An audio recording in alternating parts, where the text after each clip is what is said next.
Good morning. Botany online ക്ലാസ്സിലേക്ക് സ്വാഗതം. മൂന്നാമത്തെ ചാപ്റ്ററിലെ തേർഡ് പാർട്ടാണ് ഇന്ന് നമ്മൾ പഠിക്കുക. അതായത് strategies for the enhancement in food production.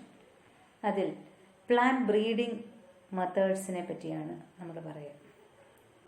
Plant breeding എന്തെന്നും അതിൻ്റെ പ്രൊസീജിയർ എന്തെന്നും കഴിഞ്ഞ ക്ലാസ്സിൽ നമ്മൾ പഠിച്ചു. പ്ലാന്റ് ബ്രീഡിംഗ് പ്രൊസീജിയർ ഒന്നുകൂടി ഓർത്ത് നോക്കാം. Plant breeding procedure include collection of variability. Variability എന്ന് ഉദ്ദേശിക്കുന്നത് ജേം പ്ലാസം കളക്ഷൻ ആണ്. എന്തായിരുന്നു germ plasm? Germ plasm is the sum total of all the alleles of genes present in A crop and it's related species. Germ plasm എന്ന് പറയുന്നത് seeds ആകാം, cultivating varieties ആകാം, അല്ല improved varieties ആണ് പക്ഷേ cultivate ചെയ്യാത്ത, ഇപ്പോൾ കൾട്ടിവേഷൻ നടത്താത്ത വെറൈറ്റീസ് ആകാം, ഓൾഡ് ലോക്കൽ വെറൈറ്റീസ് ആകാം, അല്ലെങ്കിൽ പ്ലാന്റ് ബ്രീഡേഴ്സ് തന്നെ പ്രൊഡ്യൂസ് ചെയ്ത പുതിയ വെറൈറ്റീസ് ആകാം, അതും അല്ലെങ്കിൽ wild varieties of that species. ഇതെല്ലാം എന്താണ്? വേരിയബിലിറ്റിയാണ്. സോ സെക്കൻഡ് സ്റ്റെപ്പ് എന്ന് പറയുന്നത് from these variables suitable parents are selected. Selection of എന്താ പറയുക, parents, superior parents ഇവാലുവേറ്റ് ചെയ്ത് അവരുടെ ക്വാളിറ്റി ടെസ്റ്റ് നടത്തി ബെസ്റ്റ് എന്ന് തോന്നിക്കുന്ന 2 പേരൻസിനെ സെലക്ട് ചെയ്യുക. 3, ഈ പേരൻസിനെ ക്രോസ് ഹൈബ്രിഡൈസേഷൻ നടത്തുക ബൈ എന്ത് artificial hybridization methods to produce a hybrid. From the offsprings produced, ആ ഓഫ്സ്പ്രിങ്സിനെ വിളിക്കുന്നത് ഹൈബ്രിഡ്സ് എന്നാണ്. സോ ഫോർത്ത് സ്റ്റെപ്പ് എന്താണ്? Selection and testing for superior recombinants. ഉണ്ടായ ഹൈബ്രിഡ്സിൽ നിന്ന് നമ്മൾ ഉദ്ദേശിച്ച ക്യാരക്ടർ കോമ്പിനേഷൻ കാണിക്കുന്ന പ്ലാന്റ്സിനെ മാത്രം സെലക്ട് ചെയ്യും. Then testing, release and commercialisation of new cultivar. Best എന്ന് കണ്ടെത്തിയ വെറൈറ്റിയെ അവയുടെ ആ കോമ്പിനേഷൻ ക്യാരക്ടേഴ്സ് അല്ലെങ്കിൽ ബെറ്റർ ക്യാരക്ടർ കോമ്പിനേഷൻ ഉണ്ടാക്കിയത് അത് ഉറപ്പിക്കുന്നു. ആ ക്യാരക്ടർ അതിന് തുടർന്നും നിലനിർത്താൻ പറ്റുന്നുണ്ടോ എന്ന് ടെസ്റ്റ് ചെയ്തു. എന്നിട്ട് അതിനെ ഒരു ന്യൂ കൾട്ടിവറായിട്ട് ഇൻട്രൊഡ്യൂസ് ചെയ്യുക. ഇതായിരുന്നു നമ്മൾ പറഞ്ഞത് പ്ലാന്റ് ബ്രീഡിംഗ് പ്രൊസീജിയർ. ഇനി മൂന്നാമത്തെ പാർട്ടിൽ ഇന്ന് നമ്മൾ പഠിക്കാൻ പോകുന്നത് ഇതാണ്, ഇൻട്രൊഡക്ഷൻ ടു ഹൈബ്രിഡ് വെറൈറ്റീസ്. നമ്മൾ പറഞ്ഞു പ്ലാന്റ് ബ്രീഡിങ്ങിൻ്റെ പല ഗുണവശങ്ങളുണ്ട്. അതിൽ ഇംപ്രൂവ്ഡ് വെറൈറ്റീസിനെ പ്രൊഡ്യൂസ് ചെയ്തു. അങ്ങനെയുള്ള ചില വെറൈറ്റീസിനെ നമ്മൾ പരിചയപ്പെടും. Then breeding for disease resistance. അതിൽ കൺവെൻഷണൽ പ്ലാന്റ് ബ്രീഡിംഗ് മെത്തേഡ്സും മ്യൂട്ടേഷൻ ബ്രീഡിങ്ങും നമ്മൾ പറയും. ഓക്കെ, ആദ്യം നമുക്ക് ഹൈ ഈൽഡിങ് വെറൈറ്റീസ് ആയിട്ടുള്ള ചില ഹൈബ്രിഡ് ഇന്ത്യൻ ക്രോപ്സിനെ പരിചയപ്പെടാം. നമ്മൾ പ്ലാന്റ് ബ്രീഡിങ്ങിൻ്റെ ഒരു ചരിത്രം പറഞ്ഞപ്പോൾ പ്ലാന്റ് ബ്രീഡിങ് മുഖേന ഇംപ്രൂവ്ഡ് വെറൈറ്റീസ് ഡെവലപ്പ് ചെയ്ത് ആ ഡെവലപ്പ് ചെയ്ത വെറൈറ്റീസിനെ വളർത്തിയെടുക്കാനായിട്ട് നല്ല എന്താ പറയുക ഇറിഗേഷനും അതുപോലെ ബെറ്റർ ഫെർട്ടിലൈസേഴ്സും ഒക്കെ കൊടുത്ത് നല്ല ഈൽഡ് ഉണ്ടാക്കിയെടുക്കാൻ ശ്രമിച്ച സയൻറ്റിസ്റ്റുകളെ പറ്റി ഒന്ന് മെൻഷൻ ചെയ്തിരുന്നു. ഗ്രീൻ റെവല്യൂഷന് കാരണക്കാരായ സയൻറ്റിസ്റ്റുകളെ പറ്റി പറഞ്ഞിരുന്നു. എനി ബോർലോഗിനെ ഓർക്കുന്നുണ്ടല്ലോ. അദ്ദേഹം വീറ്റ് പ്ലാന്റിൽ ഗോതമ്പ്, പലതരം ഗോതമ്പ് ചെടികളെ അദ്ദേഹം ഡെവലപ്പ് ചെയ്തെടുത്തു. നിലവിലുണ്ടായിരുന്ന ചെടികളിൽ നിന്ന് പ്ലാന്റ് ബ്രീഡിംഗ് മുഖേന ചില ഇംപ്രൂവ്ഡ് വെറൈറ്റീസിനെ ഡെവലപ്പ് ചെയ്തു. അദ്ദേഹത്തിൻ്റെ പ്രവർത്തന മേഖല മെക്സിക്കോ ആയിരുന്നു. അപ്പോൾ അദ്ദേഹം അവിടെ ഡെവലപ്പ് ചെയ്തെടുത്ത വെറൈറ്റീസ് സെമി ഡ്വാർഫ് ഇനങ്ങളായിരുന്നു. ഡ്വാർഫ് എന്ന് പറഞ്ഞാൽ നീളം കുറഞ്ഞവയാണ്. ടോൾ ആൻഡ് ഡ്വാർഫ് 2 കണ്ടീഷൻ അറിയാം. സെമി ഡ്വാർഫാണിവ. വളരെ ഹൈറ്റ് കൂടുതലുമില്ല, എന്നാൽ തീരെ ഹൈറ്റ് കുറവുമല്ലാത്ത ഇനം ഗോതമ്പ് ചെടികളെ അദ്ദേഹം കണ്ടെത്തിയിരുന്നു. ആ പ്രൊഡ്യൂസ് ചെയ്തവ, അതായത് അവയുടെ വെജിറ്റേറ്റീവ് ഗ്രോത്തിന് കൂടുതൽ എനർജി വേസ്റ്റ് ചെയ്യാതെ പെട്ടെന്ന് തന്നെ അവ ഫ്ലവർ ചെയ്ത് അതിൻ്റെ ഫ്രൂട്ട് പ്രൊഡക്ഷൻ നടത്താനുള്ള ഒരു പ്ലാന്റ് ബ്രീഡിംഗ് ടെക്നിക്കാണ് അദ്ദേഹം ഉപയോഗിച്ചത്. അങ്ങനെ വൻതോതിൽ ഈൽഡ് കൂടി. അത് വീറ്റിൻ്റെ പ്രൊഡക്ഷൻ 11 മില്യണിൽ നിന്ന് 75 മില്യൺ ടൺസായിട്ട് കൂട്ടാൻ അദ്ദേഹത്തിന് സാധിച്ചു. അതിനെ തുടർന്ന് ഇന്ത്യൻ അഗ്രികൾച്ചറൽ റിസർച്ച് ഇൻസ്റ്റിറ്റ്യൂട്ടിൻ്റെ നമ്മുടെ ഡോക്ടർ MS സ്വാമിനാഥൻ്റെ നേതൃത്വത്തിലുള്ള സയൻറ്റിസ്റ്റുകൾ ഇന്ത്യയിൽ ഉപയോഗിക്കാവുന്ന തരം എല്ലാ varieties, semi dwarf varieties develop ചെയ്തത് പല ലോകത്തിൻ്റെ പല ഭാഗങ്ങളിൽ പ്രൊഡ്യൂസ് ചെയ്തുവെങ്കിലും അതെല്ലാം സ്ഥലത്തേക്കും യോജിച്ചതാവണമെന്നില്ല. അപ്പോൾ ഇന്ത്യയുടെ കാലാവസ്ഥയ്ക്കും മണ്ണിനും യോജിച്ച തരത്തിലുള്ള വീറ്റ് വെറൈറ്റീസ് ഈ ഇംപ്രൂവ്ഡ് വീറ്റ് വെറൈറ്റീസിൽ നിന്ന് ഡെവലപ്പ് ചെയ്തെടുത്തു. അങ്ങനെ ഇന്ത്യയിൽ ഡെവലപ്പ് ചെയ്തെടുത്ത ഹൈ ഈൽഡിങ്ങും ഡിസീസ് റെസിസ്റ്റൻറ്റുമായിട്ടുള്ള semi dwarf varieties of wheat 2 ഇനങ്ങൾ നിങ്ങൾക്ക് പേര് പഠിക്കാനുണ്ട്. ഒന്ന് കല്യാൺ സോണ, മറ്റൊന്ന് സൊനാലിക്. ഇവയ്ക്ക് രണ്ടിനും എന്ത് ഗുണങ്ങളാണുള്ളത്? They are semi dwarf varieties of wheat, they are high yielding and disease resistant. ഇന്ത്യയിൽ വളർത്താൻ പറ്റുന്നവയുമാണ്. ഓക്കെ, ഇനി കല്യാൺ സോണ ആൻഡ് സൊനാലിക്കയുടെ പ്രത്യേകത എന്ന് പറഞ്ഞാൽ അവയുടെ പ്ലാൻ സ്റ്റേച്ചർ അല്ലെങ്കിൽ അതിൻ്റെ ഹൈറ്റ് കുറവാണ്. നല്ല വലിപ്പമുള്ള ഗ്രെയിൻസ് ആണ് അത് പ്രൊഡ്യൂസ് ചെയ്യുന്നത്. പിന്നെ കൂടുതൽ ഫെർട്ടിലൈസേഴ്സ് കൊടുത്താൽ NPK ഫെർട്ടിലൈസേഴ്സ് നിങ്ങൾ കേട്ടിട്ടുണ്ട്, നൈട്രജൻ, ഫോസ്ഫറസ്, പൊട്ടാസ്യം, ആ ഒരു കോമ്പിനേഷൻ ഫെർട്ടിലൈസേഴ്സ്, കെമിക്കൽ ഫെർട്ടിലൈസേഴ്സിൻ്റെ ഉപയോഗം നല്ല രീതിയിലുണ്ടായിരുന്നു അക്കാലത്ത്. അപ്പോഴാണ് നമ്മൾ പറഞ്ഞ പ്രൊഡക്ഷനിലൊരു കുതിച്ചുചാട്ടമൊക്കെ ഉണ്ടാക്കാൻ സാധിച്ചത്. സോ ആ ഒരു ഹൈ ഫെർട്ടിലൈസേഷൻ ആപ്ലിക്കേഷനും അത് യൂസ് ചെയ്തുകൊണ്ട്, അല്ലെങ്കിൽ ആ ഹൈ ഡോസ് ഫെർട്ടിലൈസേഴ്സ് കൊടുത്താലും അത് യൂസ് ചെയ്ത് ഈൽഡ് വർദ്ധിപ്പിക്കാൻ ഈ പറഞ്ഞ വീറ്റ് ഇനങ്ങൾക്ക് സാധിക്കുമായിരുന്നു. അതുകൊണ്ട് തന്നെ നല്ല ഈൽഡ് ഉണ്ടാക്കിയെടുത്തു. പിന്നെ വെള്ളത്തിൽ കുറച്ച് കൂടുതൽ നാൾ നിന്നാലും വെള്ളവുമായിട്ട് കോണ്ടാക്റ്റിൽ വരുന്ന വീറ്റ് ഇനങ്ങൾ പെട്ടെന്നൊന്നും നശിച്ചു പോകാതെ നല്ല രീതിയിൽ പക്ഷേ ഈൽഡ് തരുന്ന ഒരു കണ്ടീഷൻ അവ കാണിച്ചു, സൊനാലിക്ക ആൻഡ് കല്യാൺ സോണ. സോ ഈ 2 വീറ്റ് ഇനങ്ങളും ഐഡിയൽ പ്ലാന്റ് ടൈപ്സ് ആയിരുന്നു ഇന്ത്യൻ മണ്ണിൽ. അവയ്ക്കുള്ള ചില പ്രത്യേകതകളാണ് ഞാനിവിടെ സൂചിപ്പിച്ചിരിക്കുന്നത്. They possess short plant stature, bold and amber grains, responsive to higher doses of fertiliser application and irrigation management without lodging. Okay, ഇനി നമുക്ക് അതിൻ്റെ പ്രത്യേകതകൾ ഒന്നുകൂടി ഉറപ്പിച്ച് പറയാം.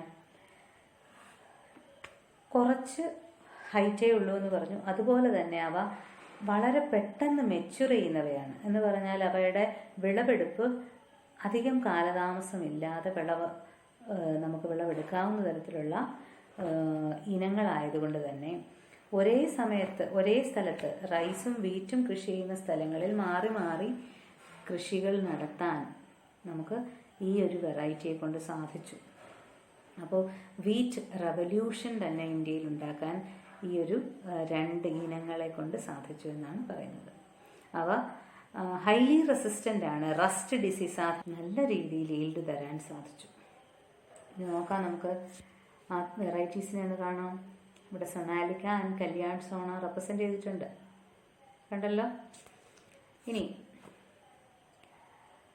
ഇതുപോലെ തന്നെ നെല്ലിനങ്ങളും ഇന്ത്യയിൽ ഡെവലപ്പ് ചെയ്തെടുത്തു. പല നെല്ലിനങ്ങളും ഇന്ത്യയിലേക്ക് കൊണ്ടുവന്നവയാണ്. അതിനുദാഹരണമാണ് semi dwarf varieties of rice developed in Philippines and Taiwan.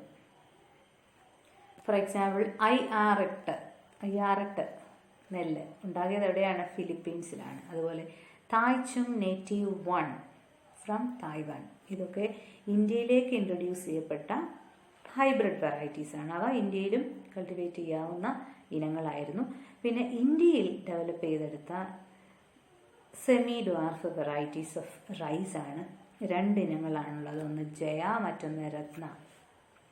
1966 ഈ ഇനങ്ങളെ, സെമി ഡ്വാർഫ് റൈസ് വെറൈറ്റീസിനെ ഡെവലപ്പ് ചെയ്ത കാരണം 35 മില്യൺ ടൺസ് പ്രൊഡ്യൂസ് ചെയ്തിരുന്ന സ്ഥാനത്ത്, അതായത് റൈസിൻ്റെ പ്രൊഡക്ഷൻ എന്ന് പറയുന്നത് 35 മില്യൺ ടൺസ് ആയിരുന്ന സ്ഥാനത്ത് 89.5 മില്യൺ ടൺസ് ആക്കി കൂട്ടാൻ സാധിച്ചു.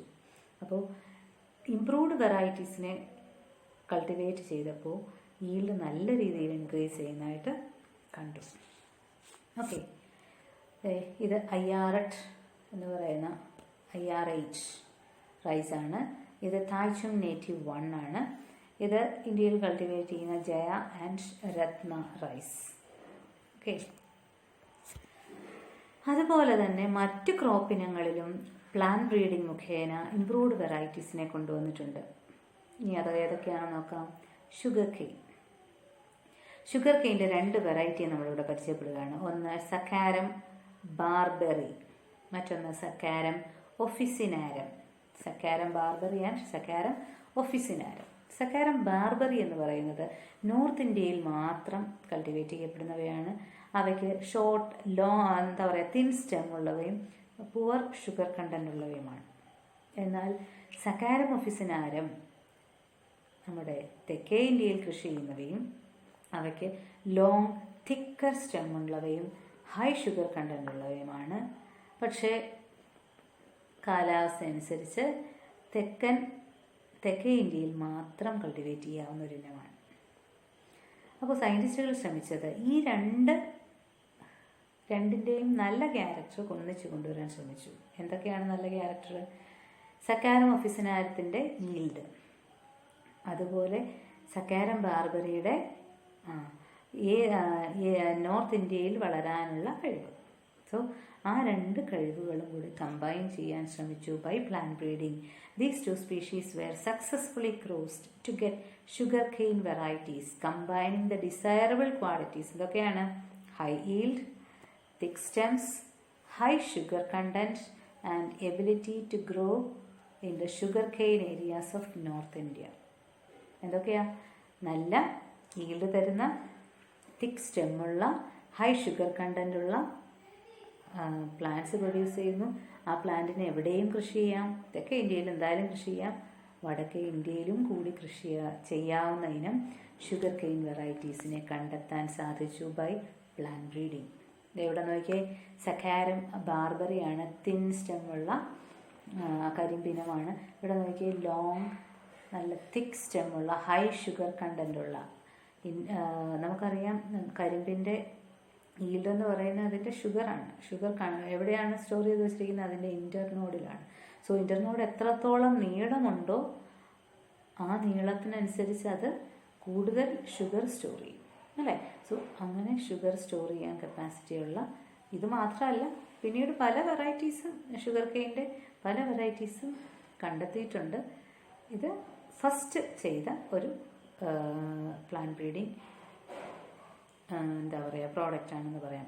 സക്കാരം ഒഫിസിനാരത്തിൻ്റെ തന്നെ ഒരു വെറൈറ്റിയാണ് ഡെവലപ്പ് ചെയ്തത്. ആ വെറൈറ്റിക്ക് അതുകൊണ്ട് പ്രത്യേകിച്ച് പേരില്ല. New variety of saccharum officinarum having the qualities of saccharum barberi. Okay, ഇനി ഇത് ഗാർഡൻ പീ ആണ്, 1542. നിങ്ങളുടെ ടെക്സ്റ്റിൽ ഇതിൻ്റെ ഡയഗ്രാം കാണും. High yielding variety of garden P ആണ്. ഇനി മില്ലറ്റ്സ്, പ്ലാൻ ബ്രീഡിങ് മുഖേന നല്ല ഇനം മില്ലറ്റ്സ്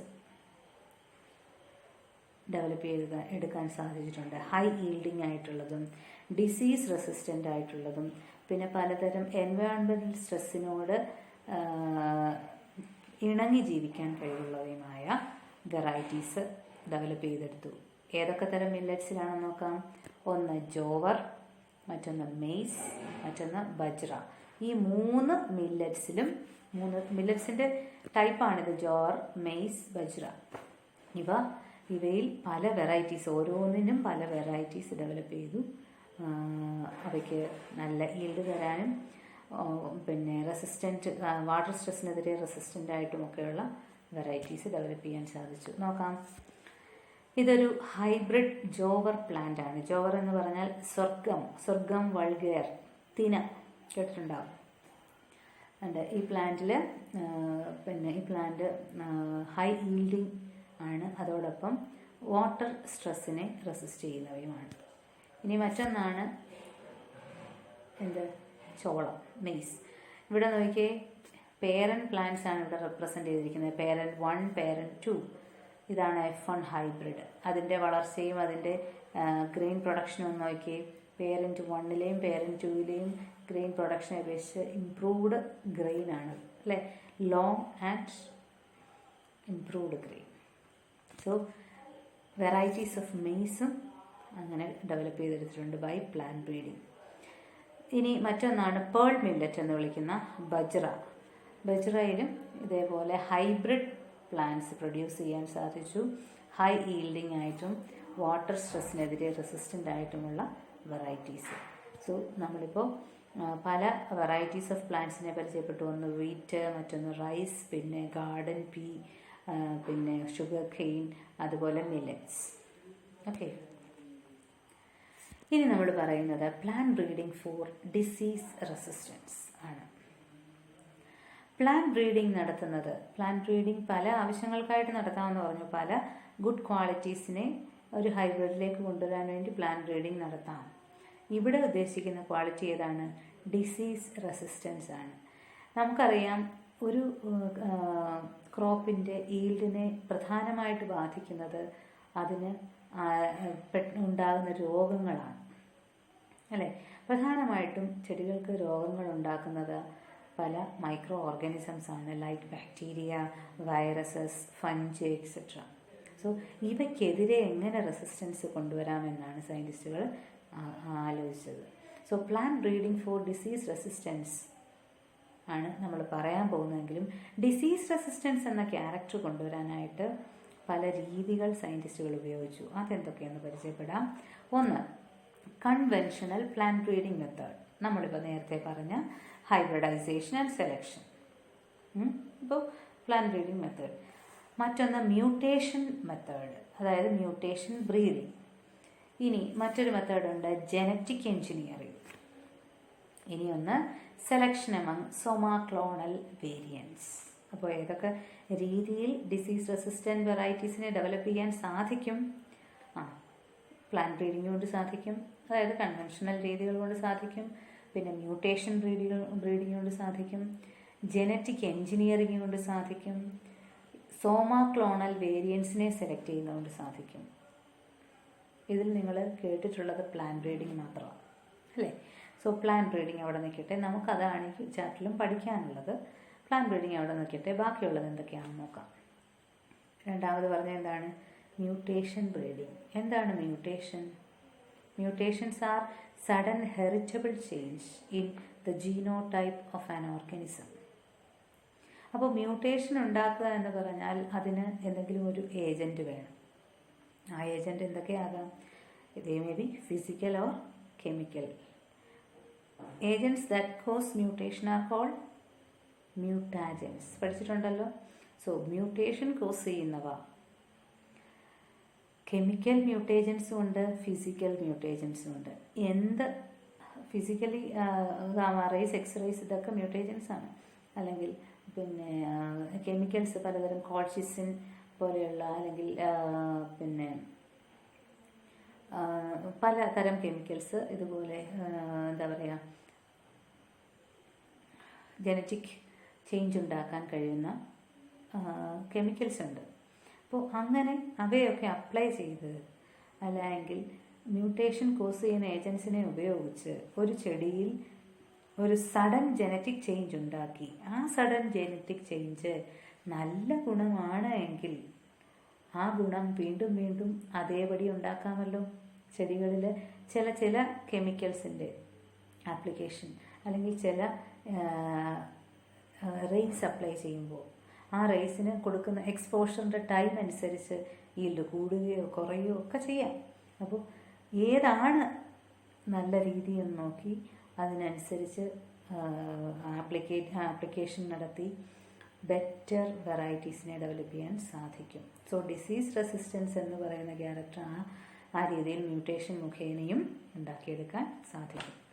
ഇനി മറ്റൊന്നാണ് ജനറ്റിക് എൻജിനീയറിംഗ്. അതൊരു ജീൻ മാനിപ്പുലേഷനാണ്. പ്ലാന്റ് ബ്രീഡിംഗ് പോലെ തന്നെ മറ്റൊന്നാണ് ജനറ്റിക് എൻജിനീയറിംഗ് ആണ്. By changing the DNA of that plant, അല്ലെങ്കിൽ DNA ഘടന മാറ്റിക്കൊണ്ട് ക്യാരക്ടറിൽ വ്യത്യാസം വരുത്തുക. ഇതെല്ലാം ബേസിക്കലി അങ്ങനെ തന്നെയാണ്. എങ്കിലും DNA മാത്രം, DNA തന്നെ വിരൽ ചൂണ്ടുന്ന DNA ഡയറക്റ്റ് കറക്ഷൻ നടത്തുന്ന രീതിയാണ് ജനറ്റിക് എൻജിനീയറിംഗ്. ഇനി മറ്റൊന്നാണ് selection among somaclonal variance. Somaclones എന്ന് പറഞ്ഞാൽ പ്ലാന്റ്സ് പ്രൊഡ്യൂസ്ഡ് ബൈ ടിഷ്യൂ കൾച്ചറാണ് സോമാക്ലോൺസ്. സോ ആ പ്രൊഡ്യൂസ് ചെയ്ത പ്ലാന്റ്സ് ഏതോ ഒരു പ്ലാന്റിലോ, ടിഷ്യൂ കൾച്ചറിൻ്റെ ഒരു പ്രത്യേകത നിങ്ങൾ കൊച്ചു ക്ലാസ്സുകളിൽ പഠിച്ചിട്ടുണ്ട്. പ്ലാന്റിൻ്റെ ഏതെങ്കിലും ഒരു ടിഷ്യൂ അല്ലെങ്കിൽ ഓർഗൻ ഉപയോഗിച്ചാണ് അതിനെ, അല്ലെങ്കിൽ ആ ഒരു പാർട്ടിൽ നിന്ന് ആ പ്ലാന്റിൻ്റെ മെനി ക്ലോൺസിനെ ഡെവലപ്പ് ചെയ്യണം അല്ലേ. സോ ആ ക്ലോൺസിൽ അവയ്ക്ക് പേരൻറ്റിൽ നിന്ന് ചെറിയ ചെറിയ വ്യത്യാസങ്ങൾ ചിലപ്പോൾ ഉണ്ടായേക്കാം. അത്തരം വേരിയൻസ് ആണ് സോമാക്ലോണൽ വേരിയൻസ്, അല്ലെങ്കിൽ ആ വേരിയേഷനെ പറയുന്ന പേരാണ് സോമാക്ലോണൽ variation. Somaclonal variation is the variation seen in plants that have been produced by plant tissue culture. Chromosomal rearrangements are an important source of variation. പലതരം വേരിയേഷൻ ഉണ്ടാക്കാം. ക്രോമസോം നമ്പറിൽ വ്യത്യാസം വരുത്താം, അല്ലെങ്കിൽ അറേഞ്ച്മെൻറ്റിൽ വ്യത്യാസം വരുത്താം, ഇതൊക്കെ വ്യത്യാസങ്ങളാകാം. ഏതാണേലും ശരി, ഉണ്ടായ ടിഷ്യൂ കൾച്ചർ മുഖേന ഉണ്ടായ പ്ലാന്റ്സിൻ്റെ പേരൻ്റ് പ്ലാന്റിൽ നിന്ന് വ്യത്യസ്തമായ സ്വഭാവം ചെറിയ തോതിലെങ്കിലും കണ്ടുവെങ്കിൽ ആ വേരിയൻസിനെ നമുക്ക് സെലക്ട് ചെയ്യാം. സോ ഡിസീസ് റെസിസ്റ്റൻസ് എന്ന ക്യാരക്ടർ പ്ലാന്റ്സിലേക്ക് കൊണ്ടുവരാൻ എന്തൊക്കെ മാർഗങ്ങൾ ഉപയോഗിച്ചു? പ്ലാന്റ് ബ്രീഡിംഗ് ഉപയോഗിക്കാം, പിന്നെ മ്യൂട്ടേഷൻ ബ്രീഡിംഗ് ഉപയോഗിക്കാം, ജനറ്റിക് എഞ്ചിനീയറിംഗ് ഉപയോഗിക്കാം, പിന്നെ സോമാക്ലോണൽ വേരിയൻസ്, അതായത് ടിഷ്യൂ കൾച്ചറൽ പ്ലാന്റിൽ നിന്ന് വേരിയൻസിനെ സെലക്ട് ചെയ്യും. ഇതിലെ വാം ആൻഡ് മോയിസ്റ്റ് കണ്ടീഷൻസ് പാത്തജൻസിനും, അതായത് ഫംഗസ്, ബാക്ടീരിയ, വൈറൽ പാത്തജൻസിൻ്റെ അറ്റാക്ക് ഉണ്ടാകാൻ കൂടുതൽ സാധ്യത ഉണ്ടാക്കുകയും അതുവഴി ഈൽഡ് കുറയ്ക്കാനും കാരണമാകും. അതുകൊണ്ട് ഈൽഡ് കൂട്ടുക എന്ന ഉദ്ദേശത്തോടെ ഈ പാത്തജൻസിനെതിരെ റെസിസ്റ്റൻസ് നേടുക. അതുവഴി നമ്മൾ സാധാരണ അത്യാവശ്യ കാര്യങ്ങൾ കെമിക്കൽസ് ഉപയോഗിക്കുന്നുണ്ട് ഫെർട്ടിലൈസേഴ്സായിട്ട്. പക്ഷേ കീടനാശിനികളുടെ ഉപയോഗം ഒരു വലിയ പരിധി വരെ കുറയ്ക്കാൻ സാധിക്കും പ്ലാന്റ്സ് റെസിസ്റ്റൻ്റ് ആണെങ്കിൽ, അല്ലേ. സോ ഫംഗിസൈഡ്സ്, ഫംഗസിനെതിരെ ഉപയോഗിക്കുന്ന ഫംഗിസൈഡ്സ്, ബാക്ടീരിയസൈഡ്സ്, അല്ലെങ്കിൽ വൈറസിനെതിരെ ഉപയോഗിക്കാവുന്ന കെമിക്കൽസ്, ഇവയുടെ എല്ലാ ഉപയോഗം കുറയ്ക്കാൻ സാധിക്കും. സാധാരണയായി പ്ലാന്റ്സിനെ ബാധിക്കുന്ന ഫംഗൽ ഡിസീസസ് ആണ് റസ്റ്റ്, സ്മട്ട് ഡിസീസസ്. അതുപോലെ വൈറസ് ഡിസീസസ് ആണ് മൊസൈക്ക് ഡിസീസ്. ഇനി ബാക്ടീരിയൽ ഡിസീസസ് ഉണ്ട്, ബ്ലൈറ്റ് എന്ന് വിളിക്കും, ബാക്ടീരിയൽ ബ്ലൈറ്റ്. പലതരം ഡിസീസസ് അല്ലെങ്കിൽ റോട്ടിംഗ് ഡിസീസസ് ഒക്കെ ബാക്ടീരിയ അറ്റാക്ക് മൂലം ഉണ്ടാകുന്നതാണ്. ബാക്ടീരിയൽ ബ്ലൈറ്റ് ഉണ്ട്, അതുപോലെ ഫംഗസും ഒരുതരം ബ്ലൈറ്റ് ഡിസീസ് ഉണ്ടാക്കുന്നുണ്ട്. അതിനെ ലേറ്റ് ബ്ലൈറ്റ് എന്നാണ് വിളിക്കുക. ഓക്കെ, സോ ആദ്യമായി നമ്മൾ പ്ലാന്റ് ബ്രീഡിങ്ങിൻ്റെ, അതായത് കൺവെൻഷണൽ പ്ലാന്റ് ബ്രീഡിംഗ് മെത്തേഡ്സ് ഉപയോഗിച്ച് ഹൈബ്രിഡൈസേഷനും സെലക്ഷനും നടത്തി ഡിസീസ് റെസിസ്റ്റൻ്റ് ആയിട്ടുള്ള ചില ക്രോപ്പ് ഇനങ്ങളെ ഡെവലപ്പ് ചെയ്തെടുത്തതിനെ പറ്റി പഠിക്കാം. ഇവിടെ crop, variety and resistant to diseases എന്നിങ്ങനെ 3 ഹെഡിങ്സ് ഉണ്ട്. അതിൽ കുറേ ക്രോപ്സ് കൊടുത്തിട്ടുണ്ട്, വെറൈറ്റീസും ആ വെറൈറ്റീസിനുള്ള സ്പെഷ്യൽ ഫീച്ചേഴ്സ് ഈ ഡിസീസസിനെതിരെയുള്ള റെസിസ്റ്റൻസ് ആണെന്ന് സൂചിപ്പിച്ചിരിക്കുന്നു. നോക്കാം. ഇതിൽ ഫസ്റ്റ് വൺ വീറ്റ് ആണ്. വീറ്റിൻ്റെ leaf and stripe rust, hill bunt, ഈ 2 ഡിസീസിനും എതിരെ റെസിസ്റ്റൻ്റ് ആയിട്ടുള്ള വീറ്റ് വെറൈറ്റി ഡെവലപ്പ് ചെയ്തെടുത്തതാണ് Himgiri by hybridisation and selection. Wheat Himgiri resistant against leaf and stripe rust hill bunt. Okay, ഇനി മറ്റൊന്ന് മസ്റ്റാർഡാണ്, കടുക്. കടുകിൻ്റെ വൈറ്റ് റസ്റ്റ് എന്ന ഡിസീസിനെതിരെ റെസിസ്റ്റൻ്റ് ആയിട്ടുള്ള വെറൈറ്റിയാണ് പുസ സ്വർണിം ഓർ കരൺ റായ്. ഇനി മറ്റൊന്നാണ് കോളിഫ്ലവർ. കോളിഫ്ലവറിൻ്റെ റോട്ടിംഗ് ഡിസീസസിനെതിരെ, അതായത് ക്രൂസിഫേഴ്സ് എന്ന് പറയുന്ന ഫാമിലിയിൽ പൊതുവെ ഉണ്ടാകുന്ന ഒരു ഡിസീസാണ് റോട്ടിംഗ്, ചീഞ്ഞു പോകുന്നത്. Black rot and curl blight black rot ഇതിന് കാരണമായ ബാക്ടീരിയയാണ്. ഈ ബാക്ടീരിയക്കെതിരെ റെസിസ്റ്റൻ്റ് ആയിട്ടുള്ള 2 ഇനം കോളിഫ്ലവർ വെറൈറ്റീസ് ഡെവലപ്പ് ചെയ്തിട്ടുണ്ട്. അതിൻ്റെ പേരിതാണ് Pusa Shubhra and Pusa snowball K1. Pusa ശുഭ്ര വെള്ള നിറമാണ് ഉദ്ദേശിക്കുന്നത്, പുസ സ്നോബോൾ ആൻഡ് പുസ ശുഭ്ര, പേരോർക്കാൻ പ്രയാസമില്ലായിരിക്കും. അടുത്തത് കൗപ്പി ബാക്ടീരിയൽ ബ്ലൈറ്റിനെതിരെ റെസിസ്റ്റൻ്റ് ആയിട്ടുള്ളൊരു വെറൈറ്റി ഡെവലപ്പ് ചെയ്തെടുത്തിട്ടുണ്ട്. അതിൻ്റെ പേരാണ് പുസ കോമൾ. ഇനി മറ്റൊന്നാണ് ചില്ലി. മൊസൈക്ക് വൈറസിനെതിരെ റെസിസ്റ്റൻ്റ് ആയിട്ടുള്ള ചില്ലി ആണ് ഡെവലപ്പ് ചെയ്തെടുത്തത്. അതിൻ്റെ പേര് Pusa Sadabahar. So these plants are resistant to certain diseases. അത് ബാക്ടീരിയൽ ഡിസീസ് ഉണ്ട്, ഫംഗൽ ഡിസീസ് ഉണ്ട്, വൈറൽ ഡിസീസസ് ഉണ്ട്. ഈ 2 ഡിസീസും ഫംഗൽ ഡിസീസസ് ആണ്. ഇത് 2 ബാക്ടീരിയൽ ഡിസീസാണ്, ഇത് വൈറസിൻ്റെ ഡിസീസാണ്. Okay, so wheat Himgiri, leaf and stripe rust hill bunt. Mustard Pusa Swarnim or Karan Rai white rust. Cauliflower Pusa Shubhra, Pusa snowball K1, black rot and curl blight black rot. Cowpea pusa komal bacterial blight. Chili pusa sadavahar, chili mosaic virus and tapioca mosaic virus and leaf curl. Okay, ഇനി അത് ഓരോന്നും നോക്കാം. Himagiri leaf റസ്റ്റിനെതിരെയും stripe റസ്റ്റിനെതിരെയും resistant ആയിട്ടുള്ള വെറൈറ്റിയാണ് ഹിമഗിരി. ഇതിൻ്റെ ലീഫിൻ്റെ photosynthetic area കുറഞ്ഞു പോകുന്ന അവസ്ഥയാണ്. ആ അവസ്ഥയ്ക്ക് എതിരെ റെസിസ്റ്റൻ്റ് ആയിട്ടുള്ള ഫംഗസിൻ്റെ അറ്റാക്ക് പ്രതിരോധിക്കുന്ന ഇനം വീറ്റ് വെറൈറ്റിയാണ് ഹിമഗിരി. ഓക്കെ, ഇനി അടുത്തതാണ് ബ്രാസിക്ക അല്ലെങ്കിൽ മസ്റ്റാർഡിൻ്റെ വൈറ്റ് റസ്റ്റിന് എതിരെ റെസിസ്റ്റൻ്റ് ആയിട്ടുള്ള വെറൈറ്റിയാണ് ഏതാണ് നമ്മൾ പറഞ്ഞത്, പുസ സ്വർണിം ഓർ കരൺ റായ്. ഇനി ക്രൂസിഫേഴ്സിൽ നമ്മൾ നേരത്തെ പറഞ്ഞു ക്യാബേജ്, കോളിഫ്ലവർ ഒക്കെ വരുന്ന ഫാമിലിയാണ് ക്രൂസിഫേഴ്സ്. അതിലെ റോട്ടിംഗ് ഡിസീസസിനെതിരെ റെസിസ്റ്റൻ്റ് ആയിട്ടുള്ള വെറൈറ്റി കോളിഫ്ലവർ കണ്ടെത്തിയെന്ന് പറഞ്ഞു. ഏതൊക്കെയായിരുന്നു? Pusa Shubhra and Pusa snowball K1. ഇതാണ് റോട്ടിംഗ് ഡിസീസ്. ഓക്കെ, ഇനി അടുത്തതാണ് കൗപ്പിയിൽ ബാക്ടീരിയൽ ബ്ലൈറ്റിന് കാരണമായ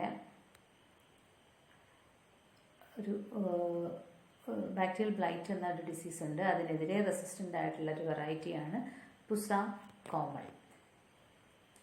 ഇനി പുസ സദാബഹാർ എന്ന ചില്ലി വെറൈറ്റി ചില്ലി മൊസൈക്ക് വൈറസിനെതിരെ റെസിസ്റ്റൻ്റ് ആണ്. Okay, so by plant breeding viral ഡിസീസസിനും ബാക്ടീരിയൽ ഡിസീസസിനുമെതിരെ ഫംഗൽ ഡിസീസിനെതിരെ റെസിസ്റ്റൻ്റ് ആയിട്ടുള്ള വെറൈറ്റീസിനെ ഡെവലപ്പ് ചെയ്തതായിട്ട് പറഞ്ഞു. ഇതും ഒരു വൈറൽ ഡിസീസാണ്. ടൊബാക്കോ മൊസൈക്ക് വൈറസിനെതിരെ റെസിസ്റ്റൻ്റ് ആയിട്ടുള്ള ഒരു ടൊബാക്കോ മൊസൈക്കിൻ്റെ അറ്റാക്ക് ഉണ്ടായ വൈറസിൻ്റെ അറ്റാക്ക് ഉണ്ടായ പ്ലാന്റ് പാർട്സാണ് ഇവിടെ റെപ്രസെൻ്റ് ചെയ്തിരിക്കുന്നത്. ഓക്കെ, അപ്പോൾ disease resistance by plant breeding പറഞ്ഞു. ഇനി അടുത്തത് disease resistance produced by mutation breeding ആണ്. മ്യൂട്ടേഷൻ എന്താണെന്ന് അറിയാം. It is a sudden heritable change in the genotype of an organism. So അത് ആർട്ടിഫിഷ്യലി ആകാം, അല്ലെങ്കിൽ ഇൻഡ്യൂസ് ചെയ്യാം, അല്ലേ. നാച്ചുറൽ മ്യൂട്ടേഷൻസ് ഉണ്ടാകാം, അല്ലെങ്കിൽ ആർട്ടിഫിഷ്യൽ മ്യൂട്ടേഷൻസ് ഉണ്ടാകാം. ഇത് ഏതെങ്കിലും ഹാർംഫുൾ ആയിട്ടുള്ള റേസ്, അല്ലെങ്കിൽ പിന്നെ കെമിക്കൽസ് ഉപയോഗിച്ചോ, അല്ലെങ്കിൽ ഗാമ റേസ്, എക്സ് റേസ് ഉപയോഗിച്ചോ ഒക്കെ മ്യൂട്ടേഷൻ കോസ് ചെയ്യാൻ സാധിക്കും. അവ ഉണ്ടാക്കുന്ന എഫക്റ്റ് നല്ല ഗുണങ്ങളാണെങ്കിൽ നമുക്കതിനെ കൾട്ടിവേഷന് വേണ്ടി, അത്തരം പ്ലാന്റ്സിൻ്റെ പ്രൊഡക്ഷന് വേണ്ടി ഈ രീതി ഉപയോഗിക്കാമെന്ന് പറഞ്ഞു. ഇവിടെ ഒരു എക്സാമ്പിൾ പറയുന്നത് മങ് ബീനാണ്. മങ് ബീൻ്റെ ഒരു ഡിസീസ് റെസിസ്റ്റൻറ്റ് വെറൈറ്റി ഡെവലപ്പ് ചെയ്തെടുത്ത കാര്യമാണ് പറയുന്നത്. പൗഡറി മൈൽഡ്യൂ ഡിസീസിനും യെല്ലോ മൊസൈക്ക് ഡിസീസിനും എതിരെ റെസിസ്റ്റൻ്റ് ആയിട്ടുള്ള മങ് ബീനിനെ പ്രൊഡ്യൂസ് ചെയ്യാൻ സാധിച്ചത് മ്യൂട്ടേഷൻ വഴിയാണ്. സഡൻ ഹെറിറ്റബിൾ ചേഞ്ച് ആ പ്ലാന്റിൽ ഉണ്ടാക്കി പൗഡറി മൈൽഡ്യൂ ഡിസീസിനെതിരെയും യെല്ലോ മൊസൈക്ക് വൈറസിനെതിരെയും റെസിസ്റ്റൻ്റ് ആയിട്ടുള്ള മങ് ബീൻ വെറൈറ്റി ഡെവലപ്പ് ചെയ്തെടുക്കാൻ സാധിച്ചു. ഇനി ഡിസീസ് റെസിസ്റ്റൻസ് എന്നൊരു ക്യാരക്ടർ വൈൽഡ് വെറൈറ്റിയിൽ നിന്ന് ഒരു കൾട്ടിവേറ്റഡ് വെറൈറ്റിയിലേക്ക് കൊണ്ടുവന്ന ഒരു സാധാരണ നമ്മുടെ നേരത്തെ പറഞ്ഞ കൺവെൻഷണൽ പ്ലാന്റ് ബ്രീഡിംഗ് രീതി അനുസരിച്ച് തന്നെ പ്രൊഡ്യൂസ് ചെയ്ത ഒരു ലേഡീസ് ഫിംഗർ ഇനത്തെ പറ്റിയാണ് നമ്മൾ പറയുന്നത്. ഡിസീസ് റെസിസ്റ്റൻറ്റ് ജീൻസിനെ കൊണ്ടുവരാനായിട്ട് എന്താ ചെയ്യുക, disease resistant quality was transferred from or wild species by conventional plant breeding and selection. ഇവിടെ അബെലോമോസ്കസ് എസ്ക്യുലൻഡസ് എന്ന ഭിണ്ടി മീൻസ് എന്താണ്, ലേഡീസ് ഫിംഗർ, അതിൽ യെല്ലോ മൊസൈക്ക് വൈറസിനെതിരെ റെസിസ്റ്റൻ്റ് ആയ ഒരു ഭിണ്ടി വെറൈറ്റി ഡെവലപ്പ് ചെയ്തു by conventional plant breeding and selection. നമ്മൾ നേരത്തെ പറഞ്ഞ പ്ലാന്റ് ബ്രീഡിംഗ് മുഖേന ഡെവലപ്പ് ചെയ്ത പ്ലാന്റ്സിൻ്റെ കൂടെ വേണമെങ്കിൽ ഇതിനെയും പറയാം. യെല്ലോ മൊസൈക്ക് വൈറസിനെതിരെ റെസിസ്റ്റൻ്റ് ആയിട്ടുള്ള ഒരു വെറൈറ്റിയെ ഡെവലപ്പ് ചെയ്തെടുത്തു. അതിൻ്റെ പേരാണ് Parbhani Kranti. Okay, so yellow mosaic വൈറസിനെതിരെ റെസിസ്റ്റൻ്റ് ആയിട്ടുള്ള മങ് ബീൻ ഡെവലപ്പ് ചെയ്തു. റെസിസ്റ്റൻറ്റ് ഇവിടെ ഇത് പ്രൊഡ്യൂസ് ചെയ്ത് എങ്ങനെയാണ്, ബൈ മ്യൂട്ടേഷൻ ബ്രീഡിംഗ്. ഇനി മറ്റൊരു എക്സാമ്പിളാണ് മ്യൂട്ടേഷൻ ബ്രീഡിങ്ങിൻ്റെ മറ്റൊരു എക്സാമ്പിളാണ് ഷാർപതി സൊണോറ. അതായത് സൊണോറ 64 ഗാമാറേ അപ്ലൈ ചെയ്ത് ഉണ്ടാക്കിയെടുത്ത ഒരു മ്യൂട്ടേഷൻ പ്രോഡക്റ്റാണ് ഷാർപതി സൊണോറ വെയിറ്റ്. അവിടെയും പറഞ്ഞ മ്യൂട്ടേഷൻ ബ്രീഡിംഗ് ആണ് ഉപയോഗിച്ചത്. ഇനി കൺവെൻഷണൽ ബ്രീഡിംഗ് മുഖേന യെല്ലോ മൊസൈക്ക് വൈറസിനെതിരെ റെസിസ്റ്റൻ്റ് ആയിട്ടുള്ള ഭിണ്ടി വെറൈറ്റി ഡെവലപ്പ് ചെയ്തു എന്ന് പറഞ്ഞു. ആ ഭിണ്ടി അല്ലെങ്കിൽ ലേഡീസ് ഫിംഗറിൻ്റെ പേരാണ് അബെലോമോസ്കസ് എസ്ക്യുലൻഡസ്. അതിനെ ഡെവലപ്പ് ചെയ്തെടുത്ത പുതിയ വെറൈറ്റിയെ വിളിച്ച പേര് പർഭാനി ക്രാന്തി. ഈ വൈൽഡ് വെറൈറ്റിയിൽ നിന്ന്, വൈൽഡ് സ്പീഷീസിൽ നിന്നാണ് ഈ resistant gene by plant breeding അതിലേക്ക് കൾട്ടിവേറ്റിംഗ് വെറൈറ്റിയിലേക്ക് ഇൻട്രൊഡ്യൂസ് ചെയ്തത്. സോ ഇത്രയുമാണ് ഇന്ന് നമുക്ക് പഠിക്കാനുള്ളത്. നമ്മളിന്ന് പഠിച്ച കാര്യങ്ങൾ നല്ലതുപോലെ പഠിക്കുക, സംശയങ്ങളൊക്കെ ചോദിക്കുക, നോട്ട്സ് എഴുതി തയ്യാറാക്കുക. ഇവിടെ നമ്മൾ കുറേ പ്ലാന്റ്സ് വെറൈറ്റീസിനെ പരിചയപ്പെട്ടു. അതിൻ്റെ പേരുകൾ പഠിക്കണം, അതിൻ്റെ ക്വാളിറ്റീസ് പഠിക്കണം. അതുപോലെ ഡിസീസസ് നെതിരെ റെസിസ്റ്റൻ്റ് ആയിട്ടുള്ള വെറൈറ്റീസിൻ്റെ ഒരു കോളം പഠിച്ചു, ഒരു ടേബിൾ പഠിച്ചു, അത് പഠിക്കണം. അതുപോലെ മ്യൂട്ടേഷൻ ബ്രീഡിംഗ് മുഖേന ഡെവലപ്പ് ചെയ്തെടുത്ത വെറൈറ്റീസ് ഏതൊക്കെയാണ്, കൺവെൻഷണൽ ബ്രീഡിംഗ് വഴി തന്നെ വൈൽഡ് വെറൈറ്റീസിൽ നിന്ന് പിന്നെ കൺവെൻഷണൽ പ്ലാന്റ് ബ്രീഡിംഗ് മെത്തേഡ് ഉപയോഗിച്ച് ഡെവലപ്പ് ചെയ്തെടുത്ത ലേഡീസ് ഫിംഗർ ഇനം ഏതാണ്, ഇതൊക്കെ ചോദ്യങ്ങൾ വരാം. എല്ലാം മനസ്സിലാക്കിയെന്ന് കരുതുന്നു. അടുത്ത ക്ലാസ്സിൽ വീണ്ടും കാണാം. നമസ്കാരം.